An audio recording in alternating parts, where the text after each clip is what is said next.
Olá, hoje a gente vai mergulhar juntos em trechos da primeira carta aos Coríntios. Vamos usar a versão A Mensagem, que tem uma linguagem bem direta. É uma carta do apóstolo Paulo, para a igreja lá de Corinto. E Corinto, era uma cidade super agitada na Grécia Antiga, um centro comercial, cultural, mas para a comunidade cristã que estava começando ali, isso trazia muitos desafios, Tinha divisões sérias, questões éticas bem cabeludas e até dúvidas sobre a fé mesmo. Exato. E a nossa ideia aqui é justamente analisar mais a fundo o que Paulo estava tentando fazer. Como é que ele buscou, orientar, corrigir e até encorajar o pessoal lá. E o que essas palavras de quase 2000 anos atrás ainda podem, falar pra gente hoje. Certo. Então vamos lá. É interessante que Paulo, mal acaba os cumprimentos iniciais e já vai direto ao ponto, O primeiro grande problema, as divisões. Eu sou de Paulo, não, eu sou de Apolo, eu sigo Pedro, eu sou de Cristo. Essa coisa de formar grupinhos em volta de líderes parece que é algo bem humano recorrente. Com certeza. E a resposta de Paulo é muito estratégica e até meio chocante para a época. Ele tira foco das pessoas, dos líderes, e coloca tudo na mensagem da cruz de Cristo, que, vamos combinar, era vista como loucura pela elite intelectual da época, que valorizava o status, a retórica. Totalmente. Mas Paulo diz, não, é aí que está o poder e a sabedoria de Deus. É quase um nivelamento por baixo, sabe? Deus escolhendo o que é fraco, o desprezado, justamente para confundir quem se acha sábio. E tem aquela imagem forte que ele usa, da comunidade como lavoura de Deus, ou edifício de Deus. Paulo plantou, Apolo foi lá e irrigou. Mas olha só, quem dá o crescimento é Deus. Isso coloca a liderança no lugar certo. São servos trabalhando juntos, não estrelas competindo. E essas divisões não eram só na teoria, Elas afetavam a vida prática. Tinha dilemas éticos bem reais, tipo aquela questão famosa. Podia comer carne que tinha sido oferecida aos ídolos ou não? Era um conflito ali entre a liberdade de uns e a consciência de outros. Pois é. E aqui Paulo traz um princípio-chave, que é fundamental.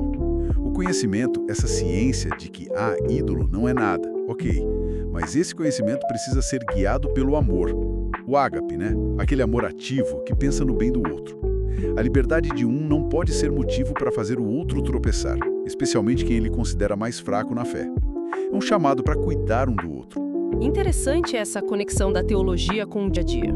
E ele não foge de outros assuntos espinhosos, como a questão da imoralidade sexual que estava rolando solta, ou o fato de cristãos estarem processando outros cristãos em tribunais comuns. Por que isso era tão sério para ele? Olha, além da questão moral óbvia, levar essas brigas internas para fora era um péssimo testemunho, Expõe a falta de união da comunidade.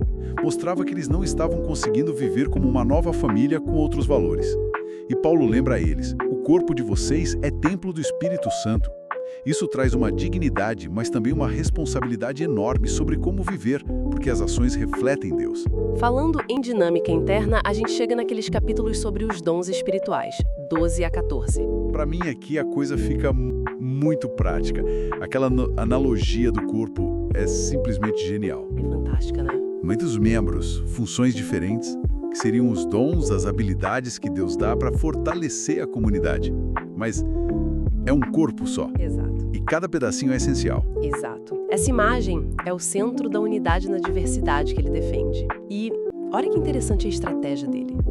Entre a lista de dons, no capítulo 12, e as regras para usar esses dons de forma organizada, no 14, ele coloca o quê? O capítulo 13. O hino ao amor. Isso. Que não é só um poema lindo, é a chave para tudo funcionar. Ele descreve o ágape, esse amor sacrificial, paciente, que não busca o próprio interesse, como sendo superior a tudo. Sem ele, pode ter o dom de línguas, profecia, fé para mover montanhas, vira só barulho, vazio. É a solução prática para os conflitos que os próprios dons estavam causando ali. Faz todo sentido. O amor é que direciona o uso dos dons para o bem de todo mundo. Por isso ele valoriza mais a profecia, que é uma mensagem clara, do que falar em língua sem ninguém para interpretar no culto. O foco tem que ser edificar a comunidade. E sustentando toda essa esperança, essa transformação da comunidade, está o capítulo 15, a ressurreição. Paulo é muito direto. Se Cristo não ressuscitou, esquece. A fé não serve para nada, é ilusão. Para ele, a ressurreição de Jesus era a garantia, no presente, da vitória sobre o pecado e a morte, e era o modelo da nossa esperança futura. Sim, aquela promessa de que o corpo mortal vai se revestir de mortalidade é o ápice da esperança cristã. Exatamente. Então, olhando para trás para 1 Coríntios, a gente vê um retrato muito vivo e honesto também, de uma igreja aprendendo, sabe? Meio aos trancos e barrancos, a viver a sua fé. Os temas que ficam ecoando são essa busca por unidade em Cristo que supera as diferenças, uma ética que é formada pelo amor ao próximo, a valorização dos diferentes dons para o bem de todos e a esperança firme na ressurreição. Então, o que a gente tira disso tudo, né? Talvez a grande lição seja essa busca constante por uma unidade que seja real, não só de fachada. Uma unidade baseada em princípios como o amor, o respeito, e não tanto em afinidade pessoal ou em seguir esse ou aquele líder carismático. E isso deixa a gente com uma pergunta para pensar, né? No nosso mundo de hoje, tão cheio de polarização, de divisão, seja dentro ou fora das comunidades de fé, será que essa abordagem de Paulo de focar na unidade através do que é essencial, como o amor, a mensagem central da fé, e não em personalidades ou grupos, não poderia nos inspirar a construir pontes, a ter relações mais saudáveis? Fica aí a reflexão.